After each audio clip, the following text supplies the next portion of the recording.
Tell us about ketamine. Yeah, well, ketamine is really a very exciting development in our field, and sort of an exception to the bad news I was telling you about with regards to the antidepressant medications. It's a medication that's been around for an awful long time, since they were approved in the 60s, used as you know every day in medical centers like ours, as an anesthetic.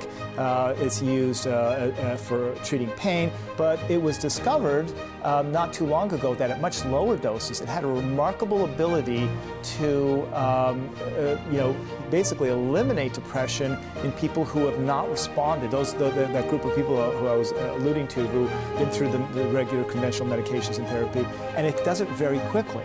This has changed my life so much. If there's one person that would hear this and know that there's hope, then I would do it again and again. In the form of a lozenge to patients.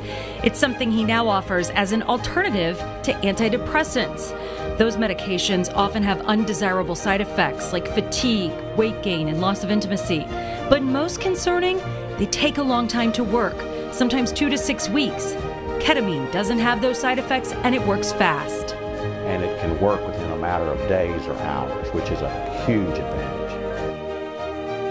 Ketamine infusion therapy helps beat depression because it attacks the problem differently. The exciting thing is that the ketamine works through a chemical signal in the brain that's completely distinct from all the ones that we have been pursuing with our antidepressants. So it's really, a standalone mechanism that tells us that there's a whole new potential science here to exploit and develop drugs based on ketamine's mechanism that might solve some of the problems like the short duration. There are 100 billion neurons in the human brain, but they don't quite touch each other. Chemical messengers called neurotransmitters are sent from neuron to neuron, which results in actions and feelings.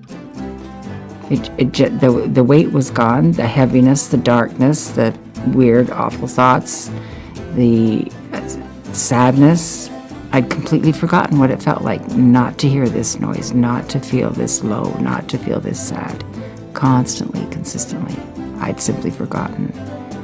And it just made me realize, oh, well, if everybody feels it, no wonder people get things done on a Monday morning or a Friday afternoon. If I felt like this every day, I'd get things done, I'd do things.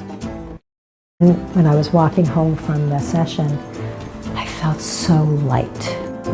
But the VA hospital does use it to treat PTSD and reports positive and immediate outcomes. This is a miracle medicine. Rachel says it worked on day one for her and describes the experience like this. It's almost like I'm slipping away into a good dream. And things just start to make sense. Something changes. You see that you're not in crisis mode. You see the light.